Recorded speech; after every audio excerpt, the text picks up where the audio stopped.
Iran ने 24 घंटे में अमेरिकी जेट और हेलीकॉप्टर को निशाना बनाकर अमेरिका के एयर डोमिनेंस के दावे पर सवाल खड़े कर दिए हैं। मजीद air defence system, mobile launcher और असिमेट्रिक रणनीति ने जंग का समीकरण बदल दिया है। लगातार अमेरिका को इस युद्ध में नुकसान हो रहा है। नमस्कार, मैं हूं आकांक्षा और आप देख रहे हैं न्यूज़ 18 का डिजिटल प्लेटफॉर्म। अमेरिका ईरान में चल रही जंग को 1 महीना से भी ज़्यादा का समय हो चुका है।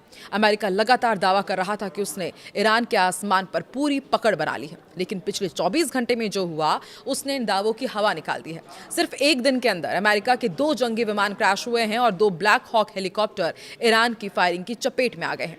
कुवैत में एक ड्रोन अटैक में चिनूक हेलीकॉप्टर तबाह होने का दावा भी सामने आया है। ये घटना अमेरिका के लिए नहीं बल्कि एक सैन्य नुकसान ही बस उसके लिए नहीं बल्कि अमेरिका की उस रणनीति पर सीधा सवाल है जिसमें वो खुद को पूरी तरह हावी बता रहा था। डोनाल्ड ट्रंप ने 24 मार्च को ही कहा था कि हमारे विमान तेहरान के ऊपर उड़ रहे हैं और ईरान हमारा कुछ नहीं कर सकता, लेकिन एक हफ्ते के अंदर ही हालात उल्टे नजर आ रहे हैं। अब ऐसे में सबसे बड़ा सवाल यही है कि आखिर ईरान, जिसकी एयर डिफेंस कमजोर मानी जा रही थी, उसने इतने आधुनिक अमेरिकी विमानों को कैसे निशाना बनाया। इसका जवाब है ईरान की असिमेट्रिक वारफेयर, यानी कि अप्रत्याशित और अलग तरीके से लड़ाई की रणनीति। देखिए, ईरान सीधे टक्कर लेने की जगह ऐसे तरीके अपना रहा है जिसकी उम्मीद शायद अमेरिका को भी नहीं थी। ईरान ने ये नहीं बताया कि आखिर उसने किस तरीके से अमेरिकी फाइटर जेट को निशाना बनाया, लेकिन एक्सपर्ट्स मान रहे हैं कि ये मजीद इंफ्रारेड एयर डिफेंस सिस्टम या फिर कंधे पर रखकर दागी जाने वाली मिसाइल हो सकती है, जिससे पकड़ पाना मुश्किल होता है। ईरान की रेवोल्यूशनरी गार्ड ने शुक्रवार को दावा किया कि उसने एक नए एडवांस एयर डिफेंस सिस्टम का इस्तेमाल कर F-15E स्ट्राइक ईगल को गिराया है। इसके कुछ ही घंटों बाद जब अमेरिकी हेलीकॉप्टर पायलटों को बचाने पहुंचे तो वो भी इस हमले की चपेट में आ गए। साथ ही एक A-10 वार्थॉग विमान के क्रैश होने की खबर ने भी हालात को और गंभीर बना दिया है। मजीद एयर डिफेंस सिस्टम खास तौर पर कम ऊंचाई पर उड़ने वाले विमानों को निशाना बनाने के लिए बनाया गया है।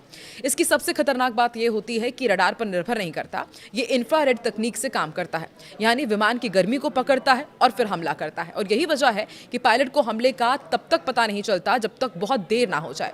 और न्यूज़ एजेंसी AP की रिपोर्ट के मुताबिक एक रक्षा विशेषज्ञ बेनाम बेन तालबेलू ने कहा है कि एयर डिफेंस सिस्टम कमजोर हो सकता है लेकिन खत्म नहीं किया जा सकता। इसलिए यह हैरानी की बात है कि ईरान अब भी जवाब दे रहा है, वो भी इतने शानदार तरीके से।